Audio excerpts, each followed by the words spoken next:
Okay, so the first thing we're going to do is go to Moodle, or if I've sent this via you to email, download it out of your email.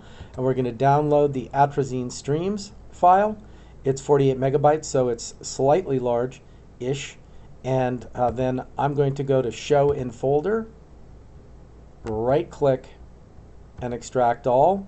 And that's going to put it in Users Pelkey Downloads Atrazine Streams, and we'll show those extracted files when it's done. And now we have a variety of files here. The ones we're going to be using are the atrazine GeoJSON, the PA counties, and the trout stock streams. Atrazine is one we created before from the PA pesticide data, but I'm not going to go through that process again. I'll assume that you could use Excel and or the select feature in QGIS to get it. But so right now, again, we're going to do the trout stock streams, GeoJSON, and atrazine. Those are the three basic files that we're going to use. Some of you at this point could just drag them into QGIS, but I'm going to start in QGIS. We're going to go to Layer, Add Layer, and we're going to add vector layers. All of this is fine. Make sure you've selected vector. And then I'm going to navigate to my downloads, atrazine streams, and I'm going to click on the atrazine, the PA counties, and the trout stock stream. I'm holding the control key. You might need command in Macintosh to do it. Notice it pulls them all up. They're all GeoJSON files, which is the file format we're going to work with because it seems to work best for right now. So we're going to click Open and Add, and then it's going to click 3 times, and then we're going to click Close. And so there we have them. You notice our trout stock streams are below county here. We'll drag that to the top or above county so we can see them. I'm not going to add the OpenStreetMaps layer just because of the processing will go quicker if we don't have to redraw that. So we see if we click on atrazine, the eye tool pops up. We could go there and click on one of these dots and it will tell us, okay, it was a groundwater sample, blah, blah, blah, blah. We could select those out and only use samples that were in streams, but we're going to do a buffer, and anything really close to the stream we're going to assume affects the stream. All right, so the first thing we have to do here is create some buffers around our trout stock streams. I'm going to click away so I don't have any selected points here. Notice nothing is yellow, and I'm going to click on my trout stock streams. We are going to go to Vector and Geometry, Geoprocessing Tools, and then we're going to click on Buffer. What we're going to do is create a small buffer around each one of these streams, and then we're going to attach the data to that buffer. All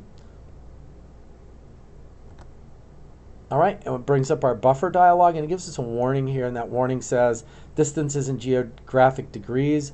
We should reproject this to something that's in feet or meters, but that's for a later exercise, and the 0.01 will do basically the same thing, which is to get points. So we're going to do a distance of 0.01, and we're going to leave it at 5 segments.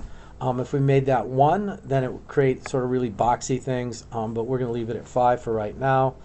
And then we're going to leave it as a temporary layer, and then save that, make sure it works before we start writing to disk.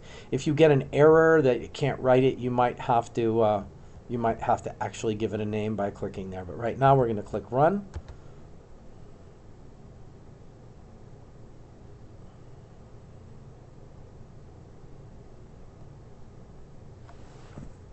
And if you're on a slow machine, this is going to be a little bit painful. Okay, so it's all done, and I see my buffers around my streams there, so I'm going to click Close. And so now I have my buffered streams. I like it, so I'm going to right-click. I'm going to export my layer, and I'm going to save the features as a GeoJSON file. And hopefully I'm going to go back to my atrazine streams in Downloads,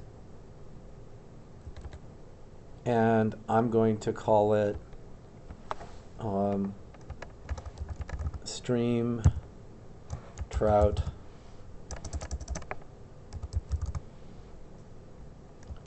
buffer 01, so I know, give myself a hint to remember what it was. I should actually go down and put some more hints and some notes here in the metadata for this, but I'm not going to, just to save time. And I'm going to say OK. All right, so now it added it up here, and I'm going to get rid of my temporary layer. I'm going to remove that layer because I now have the one that's named and I know where it is, and my temporary layer is gone. If I drag my trout streams above it, now I can see there in the center line. I'm going to double click on that, and I'm going to make the color of my streams blue. Apply, and OK. That makes me happier. All right, so now I'm going to save my project, and I'm going to put this in downloads, atrazine streams, and I'll call it atrazine streams. And I have a previous one, so I'll call it 2, and save. And there we're done. We've created our buffers that we're going to use to attach our atrazine data to.